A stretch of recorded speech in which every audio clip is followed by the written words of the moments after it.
Hi, everyone. Welcome back to the Sovereign Helper podcast.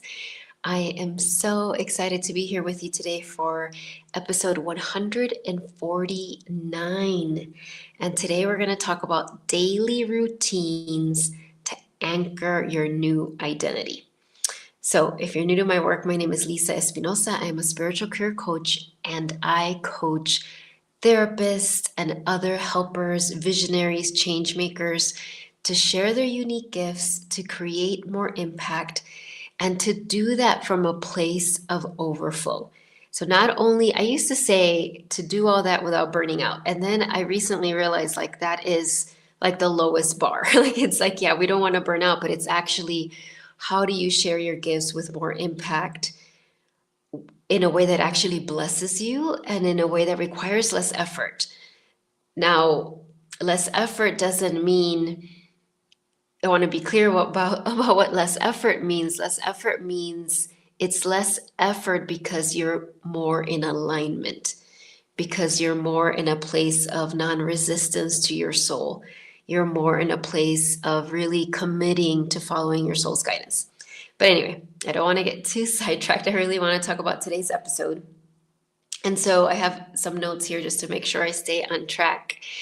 And so today, what we're going to talk about is, first of all, what does it mean? What is identity, right? If you've been following me for any amount of time, I've been talking about this a lot, but just in case, it's always important to keep reinforcing these teachings. And if it's your first time connecting with me, I want to make sure we have a common foundation, common language. So what is an identity? What is your new identity? Why are routines essential? So that I'm going to share that today. And then I'm going to share 3 routines that can be really powerful for you to integrate. And I do want to say that this is, so perfect right now to talk about as we get close to the end of the year. I know you may be watching this at a different time, but I'm sure it'll apply whenever you're watching it. It'll be the perfect time for you. But I think it's 36 days or something left in this year. And I feel like what's happening right now is we're preparing. It's like we're integrating, we're gathering the wisdom from this year, we're shedding unshed tears that we haven't shed from this year, we're celebrating all of the things. And we're also already preparing for next year, right? There's preparation that is happening, not from a place of urgency or rushing or not being in the present moment, but to start anchoring in practices. Maybe it's practices you're already doing, but you're being asked to recommit to them. More than likely, there's going to be some that you keep and some that you're asked to upgrade. All right, so let's start with talking about routine. And I looked up the definition. I always looking up definitions. And the definition of routine, according to the Oxford Dictionary, is a sequence of actions regularly followed. Okay, a sequence of actions regularly followed. So I want you to remember that. That's a routine. So I know sometimes our mind can try to complicate things and be like, well, what's a routine? Or how do I do that? But a routine literally is just a sequence of actions that you commit to taking regularly. So why is this important? So your identity is based on your thoughts, your emotions, and the actions and behaviors you regularly take. But it all starts from your thoughts. And your thoughts are sentences in your brain and the thoughts that you think a lot about yourself. The dominant thoughts you have about yourself are your beliefs about yourself. And so a lot of the work that I help my clients with and that I talk about is releasing old beliefs about yourself that are either outdated, maybe they were true in the past, but they're not anymore, or, this is actually more the case, they were never true. But because of childhood wounds or just different experiences you've had throughout your life, you've developed those beliefs. And when I say you, I mean all of us, right? This is a very normal thing that happens on the human journey. But as a helper who is here to inspire others, to be an example of what's possible, to share divine solutions, you had a more extensive curriculum, right? You went through more things, not because you're unlucky or you're a bad person, but because that was part of the training. That's part of what molded you to be who you are now and to be able to share your medicine in the way that you share it now. But what can get in the way the most is our beliefs about ourselves. So if you believe, well, I don't know enough, I'm not, I don't have enough wisdom, I don't have enough knowledge, I don't have enough experience, I'm not confident enough. Like if you have those thoughts, or I don't have enough energy, or I don't have enough connections, I mean, I could just go on and on. But any of those beliefs because they're created from thoughts about yourself, they become beliefs. You literally believe it's true, but it's actually not true, right? So your thoughts then generate your feelings. So depending on what you're thinking, that creates the feelings you feel in your body. I mean, think about that. If your thought is, I need more training, I need to learn more. Yes, I can help people, but I actually need more training before I can go help people, or I can write my book, or I can open my healing center, or I can attract more clients, or I can make more money, or whatever it is. I'm just going to use that example. Don't get attached to it. If that doesn't resonate with you at all, just replace it with your example. But let's say your thought is that I need more training. And when you have that thought, it generates a feeling inside of you. When you're want to expand your business, let's say your healing practice, but your thought is, oh, but I need more training before I can, that's going to generate certain feelings. Maybe it generates a feeling of urgency. Maybe it generates feelings of insecurity. Maybe it generates feelings of judging yourself. And all those feelings are going to generate actions and behaviors. Maybe you spend your time researching what training to take. Maybe you spend your time, looking at other healers and comparing yourself to them, and so on and so forth. That creates your identity, all of that together. Okay? And so now when I talk about today's episode, daily routines to anchor your new identity, we've been doing a lot of work this year, whether you've been connecting with my work all year long or just recently or just right now in this moment.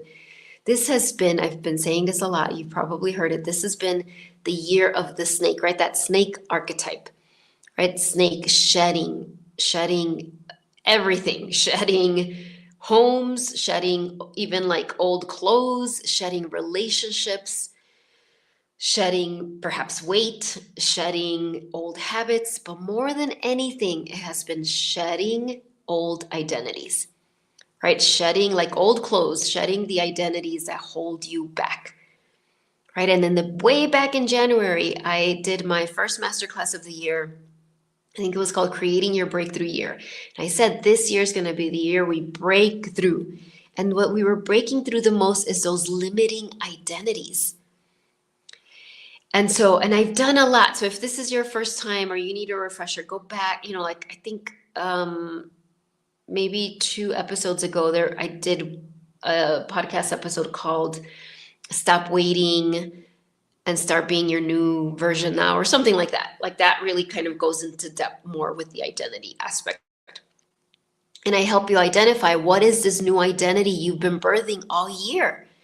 And the example, and I'm just going to keep giving this example because I think all of us could connect with this example. Like maybe you've been birthing this version of yourself that is more confident, that is more confident in being visible and sharing your wisdom. That isn't to say you weren't confident before, or you weren't sharing your wisdom before, or even that you weren't visible before.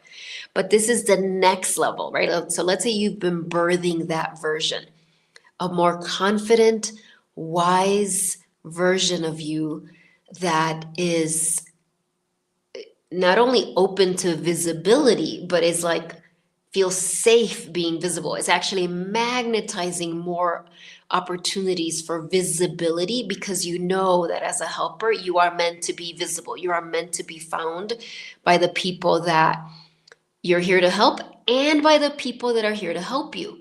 So that's one aspect we often forget with visibility. We tend to think like, oh, we're just like becoming visible to all the people we're here to help, but you're also becoming visible to the people that are here to help you. And my newsletter this week on Monday was all about that. Like I actually tie it back to, first and foremost, you have to see yourself truly.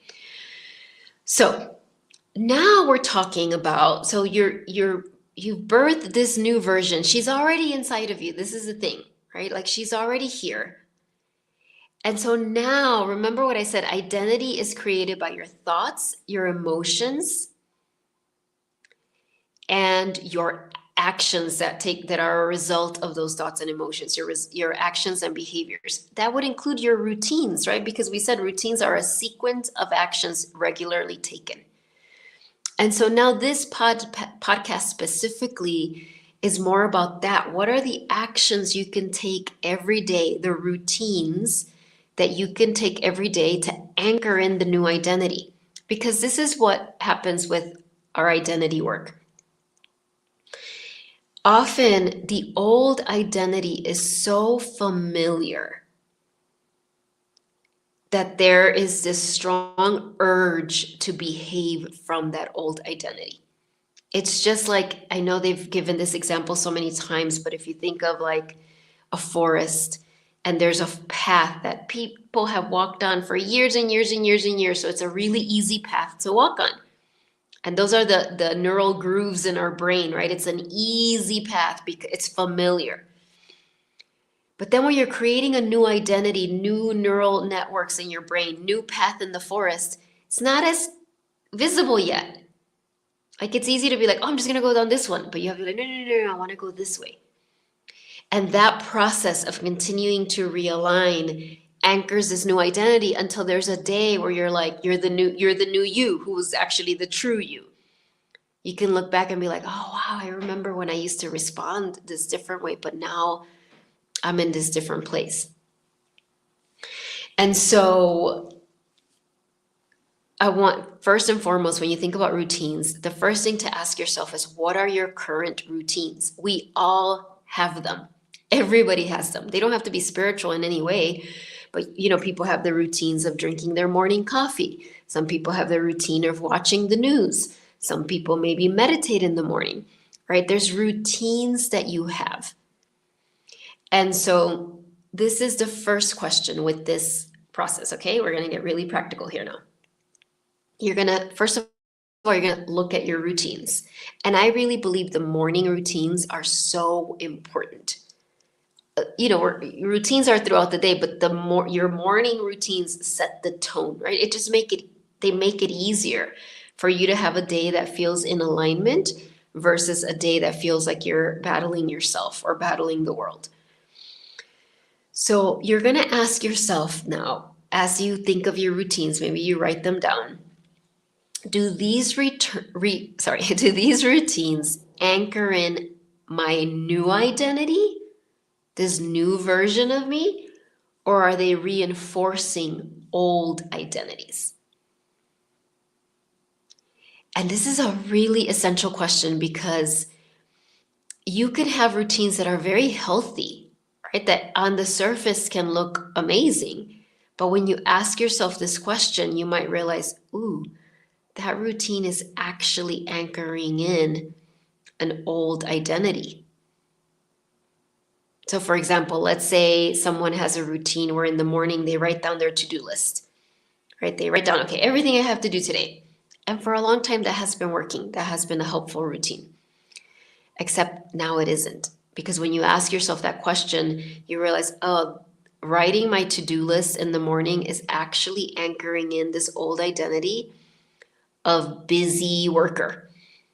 That I'm always just kind of working, crossing things off the list. And of course, there's always something else that gets crossed off that gets put on the list. And so you might recognize when you ask yourself that question, oh, that routine is actually not serving me anymore. Now, that doesn't mean you never do a to-do list, but it just means that routine is not anchoring the new identity. It's reinforcing the old one.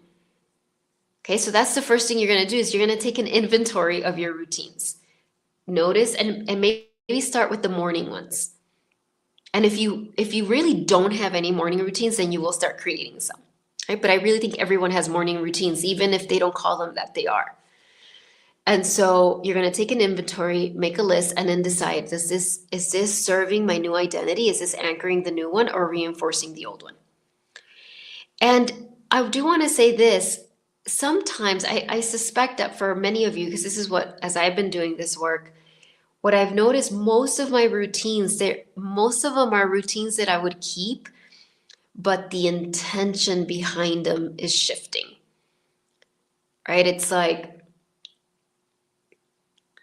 so for example, I've had a morning routine now for about 2 months or almost 3 months where I'm writing down, I'm doing like morning pages, from Artist Way. So like every morning, I just kind of journal and write down my thoughts. I think sometimes Julia Cameron, who came up with this concept, calls it like vomiting on paper, right? And for a while, that was really helpful, especially because I was just processing a lot of heavy emotions and heavy thoughts, and writing them down on the paper, it just got them out of my brain.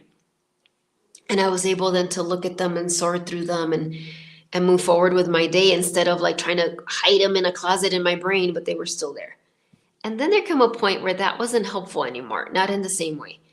And so now it has shifted more into this practice or routine, where in the morning I do that, but I'm more, and this is more kind of a law of attraction routine. I'm scripting. They call it scripting. And this is actually not one of the practices I want to share today, but it's coming out organically, so I'm going to share it with you. So basically, you write down like a little script for the coming things. And I realize for me, it doesn't help to do it for the whole day. It just gets too long. But if I like sit down and I start writing like, what I'm gonna do after that is go to the bathroom, wash my face, do my face yoga, put on my lotion and my essential oil, or not essential oils, but my face oils that I use, do my face stretches, all of that. So I write that down, but in this like way with gratitude. Like, I'm so grateful for this bathroom that I have, and like for these, creams that I have found, because I have very sensitive skin. For my skin, it's like you're preparing the way so that when it happens, when you're in the moment, you're in this kind of like beautiful aligned space. So that's what that has shifted to. Like, that is much more helpful in anchoring my new identity. Okay, so it might not be. So, for example, if you use oracle cards, maybe that's part of your routine. Maybe when you ask yourself, is this anchoring my old identity, reinforcing the old one, or anchoring a new one? Maybe it's a little bit of both. Maybe you realize, well, sometimes it is reinforcing the old one. If I go to the oracle deck, like, tell me what to do, I don't know, like that could be reinforcing the old one. But then you realize, no, if I approach the oracle cards in a different way, that they're helping me listen to my soul. They're actually validating what I already know. You're coming to them from a powerful place. You're coming to them with this, help this anchor my new identity, not reinforce the old one. Okay, so I just wanted to give you that as examples. But let me share with you the 3 practices that I think are essential to all of us helpers. I think actually everyone in the world, but specifically helpers. And, I'm going to be on Thursday, December 18th, I'm going to do a workshop that I'm so excited about called Preparing the Way for Your Best 2026. End with grace, begin with fire. I love that title. End with grace, because we're ending 2025 with grace. Begin with fire, because 2026 is the year of the fire horse. And so the reason I'm bringing that up now is in that class, in that workshop, it's $33. You will get the replay. I'm sharing, first of all, some very specifics about this year, right? This year, like, what was the year of the snake? Why was it so essential? Why was it so important? Take you through some kind of journal prompts and inner journeys to really get clear on this year and everything you've learned, everything you've integrated, everything you've shed. And then I'm going to do the same for 2026, the year of the fire horse. What does that entail? What is the potential, and what the potential blessing, and what is the potential limitation, challenges that could come up in a fire year? Not from a fire horse year, not from a place of scaring us, because that is the last thing I want to do, but from a place of like alignment. And then I'm going to guide you through creating getting guidance already before we even start the year on what is the version of you that's going to rise up in 2026. What are the thoughts, the feelings that are going to support that version? What are the routines and yes, the routines for you to do not only daily, but maybe monthly, maybe seasonally. So this is like a little taste of that. I will put the link to register for that already in the comments. But so routine number one, and I talked about this in the last masterclass, if you joined that, it's call back your attention. And this is incredibly important. And I want to really talk about this here. So now I know often, and in the past, in fact, when I used to teach meditation, like in person or when I did a lot of classes, and I still find it very helpful, the idea of calling back your energy to you, right? Like your energy can be so scattered and calling it back. So that's still a very powerful practice. There's an overlap, but there's a distinction. We're calling back your attention. So I want you to think of your attention as like one of the most powerful currencies. It's like, you've probably heard this, what you pay attention to grows, what you pay attention to increases, right? So if you pay attention to lack, that grows. If you pay attention to judgment, that grows. If you pay attention to loss, that grows. And if you think about the world is set up to take your attention, right? And so particularly next year, in the year of the fire horse, where there's going to be so much momentum, so much movement, so much fire, your capacity to call back your attention to you is going to be essential. And so what does it mean to call back your attention? It means that you are bringing your attention to the most important being in your life, which is your own higher self, your own soul, the master within you, however you want to call it. That is who we are all meant to be fully paying attention to all the time. Like we're I used to talk about this concept a lot about discipline. Comes from disciple, being a disciple of your soul. This is what this is bringing your attention back to you, not from narcissism. That's a egoic disease, really, narcissism, right? Like, oh, I'm just going to think about myself and I'm the most important person and I'm better than everybody else. That's not what we're talking about. It's like paying attention to the master within you, the one that is guiding you forward, the one that actually holds all of your beautiful medicine for the world, and doing that first. From that place, once you do that, then you can give your attention. Then you're beautiful, because you're very sensitive. You're an empathic person. You're very intuitive and all the things. So you have all these little antennae, right? I've talked about that before. And so then all of those can look around and scan and give you the information you need. But first and foremost, your attention has to be brought back to you. So I really believe this is a practice you can do throughout the day, but for sure, do it in the morning and at night. And all that you need to do is pause, take a breath, take a few breaths, set the intention. Just literally, you can say it out loud or in your heart. I call back all of my attention. And you can close your eyes and just keep, it's like your heart is a magnet and you're calling back all of your attention. And it's very interesting when you do this, you might recognize like, whoa, so much of my attention is with that situation or with that person. And you're not going to judge it, but you're calling it back. It could last a minute. It could last 30 seconds. It could be longer if you want. But that excuse of I don't have time is actually just the ego trying to sabotage you, because this can happen very quickly. And the beautiful thing about this practice is the more you practice it, the less time it requires. Because ultimately you want this routine, right? It says a routine, a sequence of actions regularly followed. You want this to be like an ongoing routine that you're kind of doing almost on default setting throughout the day. But in the beginning, and I have found this myself, you have to be very intentional, because I am amazed how many times, like during the day, if I get that awareness, I'm like, oh my gosh, I have to call back my attention. And sometimes I'm calling it back from very positive things. It's not that it's always caught in some problem, But even that, even if my attention is on a project, but I'm trying to be present to hear my soul, that is a leak, right? So that's practice number one. You're calling back to your attention. Remember, your attention is one of your most precious currencies, right? That's why we say pay attention. So you can think about it. Like, it has been really helpful to me. Like, oh, who am I paying attention to? And, or what am I paying attention to? And do I want to pay attention? Do I want to pay with my energy, with my life force?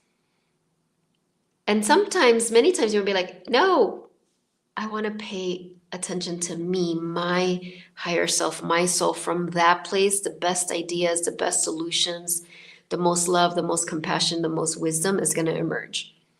Okay, so that's practice number one, routine number one. Routine number two, and so let me say this before I continue. I'm sharing these 3 routines. Depending on where you are, you might just want to start with one.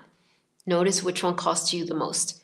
It's much more powerful to really focus on one and really do it well, really commit, than try to do 3 and forget, right? So just notice. Routine number 2 is interrupt the old identity. And so it kind of goes back to, for my first book, those interrupter rituals that I talked about. This requires a lot of awareness, and practice number 1 is going to help you with this. So it requires awareness for you to recognize when an old identity, there's an urge to give in to an old identity. And you're going to recognize that. Again, it requires awareness. And you're going to have so much love and compassion. You're going to bring your hand to your heart. And you're going to, because this is the thing. So I'll give you an example. My father's birthday was a few days ago.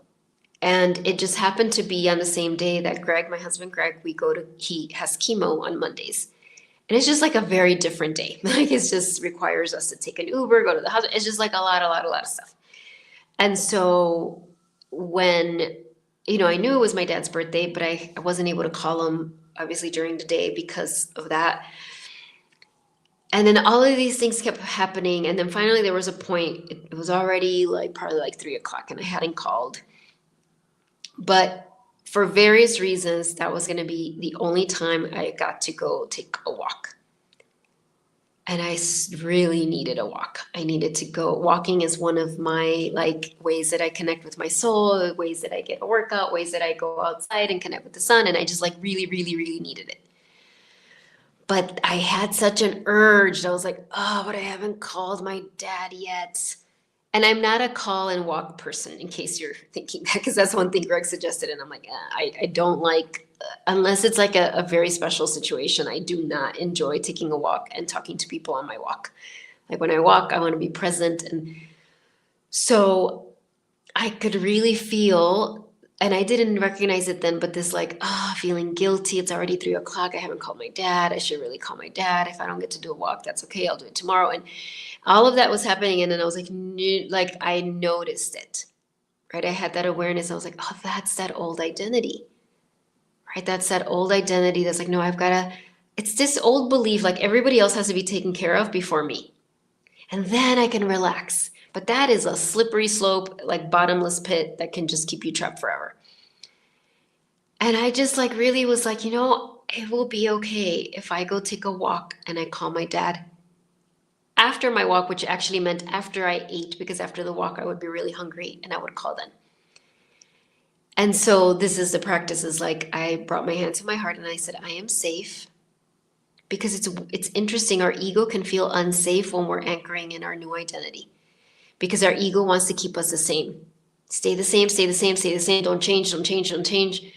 And so when we're anchoring our new identity, the ego can literally be like, you're not safe, you're not safe. So I was like, I am safe. And then I said, I am already her, right? This version of me that really understands how important it is for me to really take care of myself and to not allow those little energy leaks that add up. If my goal is to help more people, create more impact, bring more blessings to the world, it is my responsibility to take care of myself. Not from a narcissistic, selfish place, but from like, I have a divine assignment. And so I went on my walk. And when I went on my walk, you better believe there were moments where that old identity was like, oh my gosh, it's already 3:15 and I haven't called my daddy. And I was like, it's okay, I'm gonna breathe. It's okay. Taking this walk is really important. And I just kept reminding me, I am safe. I'm already her. Like, it's okay. And then I got back home and I ate with Greg. We had a nice dinner. I don't remember what we ate. Oh, I know. I make on the days he goes to chemo, I make a special. For those of you who know Spanish, caldo de pollo. Like, I don't like to call it chicken soup because it's not a chicken soup. I can't find the equivalent in English. But anyway, we were eating that. And then I called and it was perfectly fine. But even if it hadn't been fine, even if my dad had been hurt or whatever, that would have been fine too. Because I was able to take that walk and it anchored my new identity, right? So that's an example, right? But the key is like, I am safe. I do want to say sometimes it's helpful to have, like if I am already her feels like a big jump, you can say, I am safe. I am becoming her. I am already her. I am safe. I am becoming her. I am already her. Right? So that might be like a more helpful bridge. I used to say that, and now it's kind of shifted more to I'm already her. And then routine number 3, so be the last one, is take an end of the day shift inventory. And I really think it's like you could just do it in your head if you want. You can write it down, whatever you want to do, but like really notice all the micro shifts. So that night I was really like, oh, I'm so glad I went for that walk. Like I could have easily just been like, no, I'll just call and talk and then not do my walk. But I went for my walk. That was a mini shift that I had. Right. And then I also went through a whole list of them. Like it could become like, oh, and then I went with Greg to chemo and I was really present and I could feel and da da da. I just like, because when you anchor it, when you like notice, right, what you give your attention to grows. When you notice all the ways you're shifting, you're anchoring in that new identity until that becomes the default. And so again, these were a lot. There were only 3, but each one is very rich. So pick one, pick one that is really, or all of them, but like really know that they are simple but require awareness. And I think it all stems from that first one, call back your attention to you. So a couple of things. I already told you about the workshop that's coming on December 18th, right? Begin with grace, end with fire. It's like preparing the way for your best 2026. The 11th annual Guadalupe Gathering is happening Sunday, December 7th. 11th. I can't believe it. It's been 11 years. This has been an event over a decade for all of the helpers, light workers, healers of the world. And I'm so excited to host that again. It's a free event. You will get the replay. Again, it's Sunday, December 7th. I think it's at 2. I'll put the link in the comments. Sign up for that. It's going to be amazing. And the theme is Shine Your Powerful Light. So some of the things that happen in the gathering is you receive blessings from Our Lady of Guadalupe.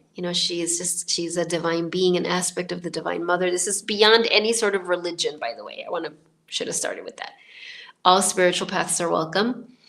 I will lead some guided meditations. And one of the things that has happened often that I set the intention is for you to receive your word of the year, your word for 2026. But it's not just going to be a word. It's going to be other things too.